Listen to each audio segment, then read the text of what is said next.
সবাই রেডি? জি sir. Yes, সবাই ready. তাহলে আমরা সেন্টেন্সের কিছু প্যাটার্ন নিয়ে আলোচনা করব, যেটা একটু আগে বলছিলাম। সেন্টেন্সের প্যাটার্ন গুলো মানে কি, আমরা তিন রকমের একটা টেকনিক শিখবো। তিনটা টেকনিক কি, যে আমরা একটা একটা প্যাটার্ন শিখছিলাম, যে সেন্টেন্সের যে কোনো বাংলা বাক্য ইংরেজিতে রূপান্তর করার একটা সিস্টেম আমরা শিখছিলাম। সেই সিস্টেমটা ছিল হচ্ছে এস, ভি, ও, পি, টি। PH তো এই সিস্টেমের মধ্যে আপনি যদি অন্তত এই প্রথম তিনটা যদি প্যাটার্ন খেয়াল করেন, যে সেন্টেন্সের সাবজেক্ট, ভার্ব, অবজেক্ট, এবং প্রত্যেকটা ক্লাসের শুরুতে আমরা যারা হাসানিক ইংলিশের সাথে যারা রেগুলার ক্লাস করছে তাদের সবাইকে বলছিলাম যে সেন্টেন্সের সাবজেক্ট আর ভার্ব যদি ধরতে পারে, এই ভার্বের আরেকটা নাম আছে, সেটা কি বলেন তো? কে বলতে পারবেন? ভেরি গুড, মাশাআল্লাহ, অনেক ধন্যবাদ। আমি অপেক্ষা করতেছিলাম, এত সুন্দর রিপ্লাইটা দিয়েছেন এত দ্রুত, খুবই খুশি হয়েছে। দেখেন, অ্যাকশন ওয়ার্ড, এই অ্যাকশন ওয়ার্ড যখন পড়াইছিলাম একদম প্রথম ক্লাসে, হাসানিক ইংলিশে যারা ক্লাস শুরু করে তারা অ্যাকশন ওয়ার্ডের প্র্যাকটিস গুলো করে। তো এই অ্যাকশন ওয়ার্ড হচ্ছে এত পাওয়ারফুল একটা ওয়ার্ড, যেই ওয়ার্ড গুলা, যেমন একটা সেন্টেন্সের এই অ্যাকশন ওয়ার্ড যদি আপনি ধরতে পারেন, তবে ওই সেন্টেন্সটাকে আপনি যা ইচ্ছা তা করতে পারবেন। তো আজকে আমরা সেই কাজটাই করব। আজকে আমরা যে কাজটা করব সেই কাজটা হচ্ছে, একটু খেয়াল করেন, আমরা প্রথমে দেখব অ্যাসার্টিভ সেন্টেন্স কি। আমরা দেখব অ্যাসার্টিভ সেন্টেন্স কি। এরপর আমরা যেটা দেখব সেটা হচ্ছে অ্যাসার্টিভ সেন্টেন্সকে আমরা নেগেটিভ করব। নেগেটিভ করা মানে হচ্ছে না বোধক করা। এরপরে আমরা এটাকে ইন্টারোগেটিভ করব। এরপরে আমরা ইন্টারোগেটিভ করব। প্রথমটা করব অ্যাসার্টিভ ইন্টারোগেটিভ, এরপরটা করব হচ্ছে নেগেটিভ ইন্টারোগেটিভ, INTERROGATI, ইন্টারোগেটিভ। এরপরটা আমরা আবার এটা করব নেগেটিভ ইন্টারোগেটিভ। যে কোনো সেন্টেন্স আমরা এই 1 2 3 4 এই চারটা প্যাটার্ন, একটা অ্যাসার্টিভ সেন্টেন্সকে আমরা এই চারটা রকম ভাবে চেঞ্জ করতে পারি কিনা সেটা আমরা খেয়াল করব। তো কিভাবে করব একটু খেয়াল করেন। অ্যাসার্টিভ সেন্টেন্স মানে হচ্ছে যে কোনো সেন্টেন্স, সাবজেক্ট আগে সাবজেক্ট থাকবে, এরপর ভার্ব থাকবে, এরপর বাকি অংশ থাকবে, এগুলো হচ্ছে অ্যাসার্টিভ সেন্টেন্স। বাংলা ব্যাকরণ বা বিভিন্ন ধরনের গ্রামার বই বাংলাদেশে যেগুলো, অথবা ইংরেজিতেও দেখবেন ইংলিশ টিচাররা যখন বিভিন্ন বর্ণনা করে তখন তারা বলে কি, অ্যাসার্টিভ সেন্টেন্স মানে হচ্ছে ডিক্লারেটিভ সেন্টেন্স। এটা তারা আরেকটা নাম দেয়, সেই নামটা কি দেয়? DECLARATIVE, declarative. ডিক্লারেটিভ মানে কি? বর্ণনামূলক। হ্যাঁ, বর্ণনামূলক বা স্টেটমেন্ট এরকম বলে আর কি। হ্যাঁ, তো এত বেশি টেনশন করার দরকার নাই। এখন থেকে অ্যাসার্টিভ বা ডিক্লারেটিভ মানে হচ্ছে আগে সাবজেক্ট, এরপর ভার্ব, এরপর বাকি অংশ, সাবজেক্ট ভার্ব বাকি অংশ, এরকম বোঝায়। তো এরকম যদি বোঝায় তাহলে আমরা একটা সেন্টেন্স এখানে লিখি। সেই সেন্টেন্স গুলো হচ্ছে, ফর এক্সাম্পল একটা সেন্টেন্স আমরা লিখলাম হচ্ছে, খেয়াল করেন, আমি বললাম হচ্ছে she gets angry with me. তাহলে দেখেন এই কথাটা কি বললাম, she gets angry with me. আরেকটা সেন্টেন্স লিখলাম হচ্ছে যে শি উইল হেল্প মি। তো দেখেন এই দুইটা সেন্টেন্স লিখলাম। হ্যাঁ, আমি ইচ্ছা করলে আরো অনেক সেন্টেন্স লিখতে পারি, এগুলো না আবার টেন্স অনুযায়ী চেঞ্জ করতে পারি, এগুলো অনেক কিছু করতে পারি না, করতে পারি। আরেকটা সেন্টেন্স লিখি। আরেকটা সেন্টেন্স লিখলাম হচ্ছে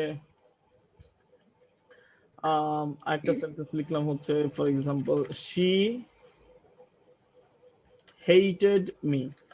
ছোট্ট ছোট্ট সেন্টেন্স লিখলাম। হ্যাঁ, শি হেটেড মি লিখলাম।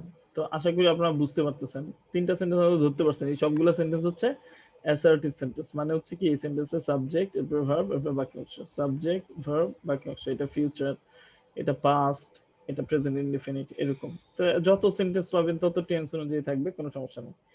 মজার বিষয় হচ্ছে এই সেন্টেন্স গুলো যখন আপনি নেগেটিভ করবেন তখন আপনাকে কি করতে হবে, সেন্টেন্সের অক্সিলারি ভার্ব গুলো ধরতে হবে। তাহলে দেখবেন এই সেন্টেন্সের সাবজেক্টের পরেই ভার্ব চলে আসছে, শি গেটস। আর এই সেন্টেন্সে শি উইল হেল্প, এই উইল হেল্প এটা হচ্ছে ভার্ব, এখানে একটা অক্সিলারি ভার্ব আছে উইল, আর এখানে হচ্ছে শি হেট। তাহলে এগুলো যখন আমরা নেগেটিভ করব তখন নেগেটিভটা কিভাবে হবে একটু খেয়াল করবেন। নেগেটিভটা হবে হচ্ছে যে সেন্টেন্সে অক্সিলারি ভার্ব যদি থাকে, সেই অক্সিলারি ভার্বের সাথে নট যোগ করে দিলেই সেন্টেন্সটা নেগেটিভ হয়ে যায়। অক্সিলারি ভার্বের সাথে নট যোগ করলেই সেন্টেন্সটা নেগেটিভ হয়ে যায়। যেমন দেখেন, শি উইল হেল্প মি, তাহলে নেগেটিভ হবে কি, she will She not will not help. help me. এটা হচ্ছে অক্সিলারি ভার্বের সাথে নট যোগ করা হয়েছে।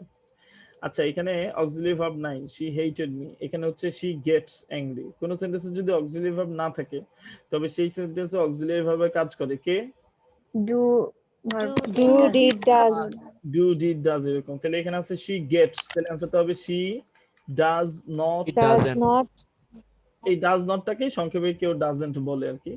তাহলে she does not get, এরপর হচ্ছে angry with me।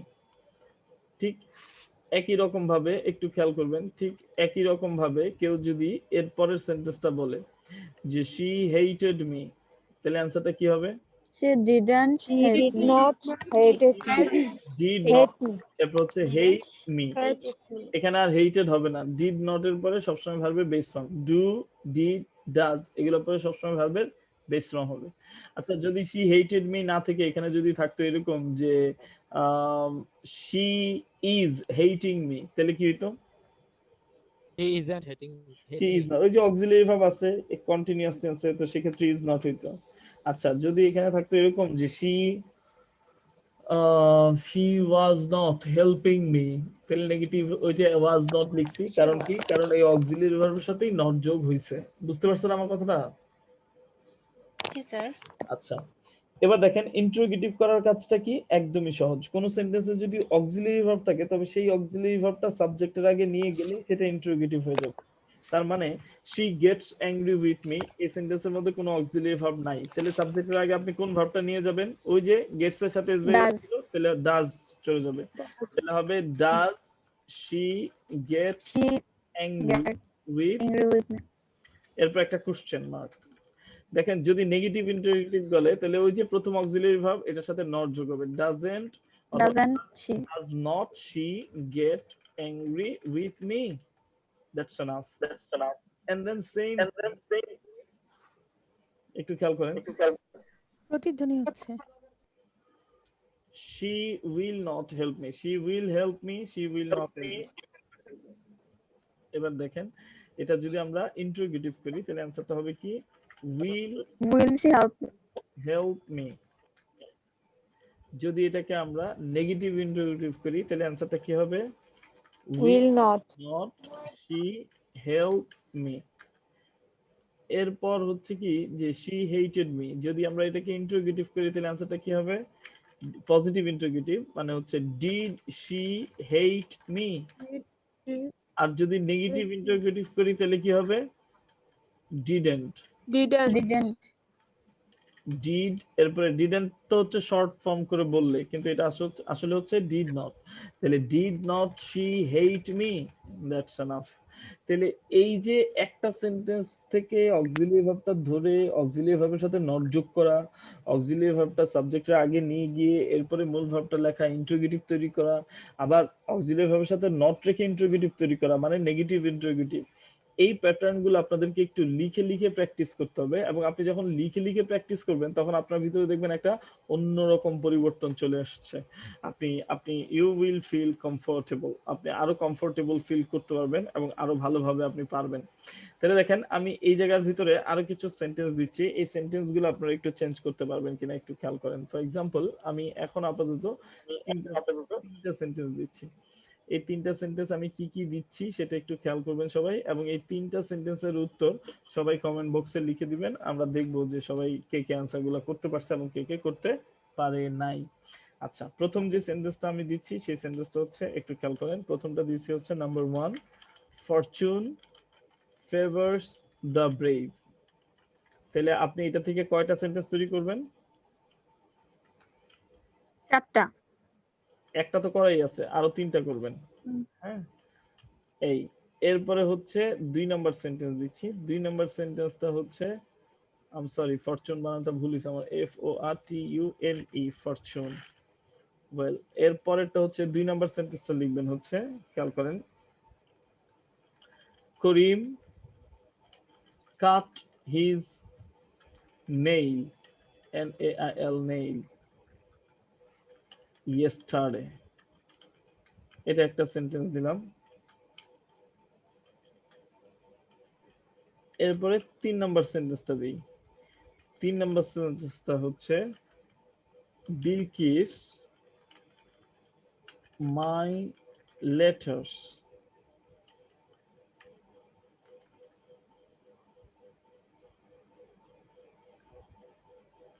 few months ago। তাহলে এই যে তিনটা সেন্টেন্স দিলাম, এই তিনটা সেন্টেন্স আপনারা কি করবেন, চেঞ্জ করবেন। তিনটা সেন্টেন্স কি করবেন, চেঞ্জ করবেন আপাতত। যদিও এটা অনেকে খুব সহজে পেরে যাবেন, আবার অনেকে পারবেন না, অনেকে পেরে আবার জিহ্বায় কামড় দিবেন, নো প্রবলেম। এই ভুলগুলো থেকে শেখার চেষ্টা করবেন। অনেকে আছে আবার এবার ছেঁচড়া চোর আছে বাংলাদেশে কিছু, সেই ছেঁচড়া যারা আছে তারা কি করবে, নিজে ভুলও করতে চাইবে না, চেষ্টাও করতে চাইবে না। সে কি করবে, আগেই আরেকজনের কমেন্ট দেখবে, কমেন্ট গুলো কি আসছে একটু দেখি। হ্যাঁ, নিজেও কমেন্ট করার চেষ্টা করবে না। এটাও খেয়াল করবেন আপনারা, দেখবেন যখন আমরা পোস্ট করবো এই ক্লাসটা তখন এরকমও কিছু পাওয়া যাবে। তো এই তিনটা সেন্টেন্সের অ্যান্সার আমি কমেন্ট বক্সে আশা করব যে যারা মনোযোগ দিয়ে বুঝতে পারছেন। তো একটা উদাহরণ আমি দেখায় দিচ্ছি যে এখানে এই তিনটা সেন্টেন্স হচ্ছে আমরা বাড়ির কাজ দিলাম, যে বাড়ির কাজ মানে কি এই ভিডিওর কমেন্ট, কিন্তু একটা সেন্টেন্স আমি এখানে করে দিচ্ছি কিছু, যে এই জায়গার ভিতরে একটা সেন্টেন্স আপনি একটু খেয়াল করেন। ফর এক্সাম্পল কোন সেন্টেন্সে যদি অক্সিলারি ভার্ব থাকে কি কি করবেন, যেমন আমি যদি বলি হি হ্যাজ এ পেন। আবার দেখেন আমি আরেকটা সেন্টেন্স দিচ্ছি, হি হ্যাজ বট এ পেন। এই দুটো সেন্টেন্সের মধ্যে কিন্তু পার্থক্য আছে। হ্যাঁ, পার্থক্যটা কি দেখেন, এটা কিন্তু present indefinite sentence, he has a pen. আবার এটা হচ্ছে প্রেজেন্ট পারফেক্ট টেন্স। তার মানে এই সেন্টেন্সে হ্যাজটা অক্সিলারি ভার্বের কাজ করছে, আর এই সেন্টেন্সে হ্যাজটা মূল ভার্বের কাজ করছে। তো এই সেন্টেন্সটা দুই রকম ভাবে চেঞ্জ করা যায়। এই যে এই সেন্টেন্সটা হি হ্যাজ এ পেন, ওই যে আমি বলছি যে অক্সিলারি ভার্বের সাথে নট যোগ করলেই হয়। তো আপনি কি করতে পারবেন, আপনি এখানে করতে পারবেন হি হ্যাজ এ পেন, এটাকে আপনি চেঞ্জ করবেন হচ্ছে he has not a pen. আবার এটা আরেকভাবে যদি কেউ বলতে চায়, সে যেহেতু এখানে হ্যাজটা মূল ভার্বের কাজ করছে, তো কেউ যদি এটা বলে he does not have a pen, এটাও হয়েছে, দুইটাই হয়েছে, both are correct. He has not a pen এটা আমেরিকান স্টাইল, আর he does not have a pen এটা ব্রিটিশ স্টাইল। এখানে ডাজ নট অক্সিলারি ভার্ব হিসেবে ডাজ আনছে, কারণ এই হ্যাজটা এখানে মূল ভার্বের কাজ করছে, অতএব এটার সাথে নট যোগ করে দিলে তো সেন্টেন্সটা কেমন লাগতেছে, it's not a, it doesn't look like standard. So এই কারণে he has not a pen এভাবে বললেও হয়, আমেরিকানরা এভাবে বলে, but he doesn't have a pen, it's a beautiful, it's more standard. এটা আরো বেশি স্ট্যান্ডার্ড, এটা আরো বেশি মানে fruitful and acceptable all over the world. আচ্ছা, এবার দেখেন এটাকে যদি আমরা ইন্টারোগেটিভ করি তাহলে অ্যান্সারটা কি হবে, ওই যে আমেরিকান স্টাইলে অ্যান্সারটা হবে হচ্ছে হ্যাজ হি এ পেন। আর যদি ব্রিটিশ স্টাইলে আমরা করি তাহলে এটা অ্যান্সারটা কি হবে, does he have a pen. আচ্ছা, এরপর দেখেন এটাকে যদি নেগেটিভ ইন্টারোগেটিভ করি তাহলে হবে হ্যাজেন্ট হি এ পেন। আর যদি ওই যে ব্রিটিশ তাহলে কি হবে, doesn't he have a pen. So this are the beauty, do did does এরপর ভার্বে বেস ফ্রম বসবে, এটা মাথায় রাখতে হবে। আচ্ছা, তার করিম কার্স হবে না? জানা এরপরটা দেখেন হি হ্যাজ বট এ পেন। হ্যাঁ, he has got a pen. Abdullah এইটা তো কোশ্চেন, এই তিনটা দিছি। হ্যাঁ, এটা কেন হবে না হবে এগুলো আমরা পরে আলোচনা করব, কিন্তু আগে আমাদের বুঝতে হবে যে এরপর আপনি সুন্দরভাবে টেকনিক্যালি যদি অ্যান্সার গুলো পারেন, এটাই তো প্র্যাকটিস, যে নিজে ভুল করবেন এবং শিখে নেবেন। দেখেন হি হ্যাজ বট এ পেন, এটা অ্যান্সারটা কি হবে, এটা নেগেটিভ যদি করেন তাহলে হবে he has not bought a pen. যদি ইন্টারোগেটিভ করেন তাহলে হবে has he bought a pen. যদি নেগেটিভ ইন্টারোগেটিভ করেন তাহলে হবে hasn't he bought, BOUGHT bought a pen. তাহলে এই যে নেগেটিভ ইন্টারোগেটিভ, তো এই প্রত্যেকটা সেন্টেন্স গুলো আপনারা এইভাবে প্রথমে এটার একটা নেগেটিভ করবেন, এরপর এটা ইন্টারোগেটিভ করবেন, এরপর আবার নেগেটিভ ইন্টারোগেটিভ করবেন। You have to do it. So আপনারা এখনই এখানে একটা চ্যাট বক্সে কমেন্ট করবেন এবং কমেন্টের মাধ্যমে আপনি জানাবেন যে আপনি আসলে পারতেছেন কিনা, এবং আপনাদের কমেন্ট দেখে আমরা বোঝার চেষ্টা করবো আসলে কে কে আমাদের এই ভিডিওগুলো দেখতেছে এবং ক্লাসগুলো করে কে সত্যি পরিশ্রমের মাধ্যমে প্র্যাকটিস করার চেষ্টা করতেছে।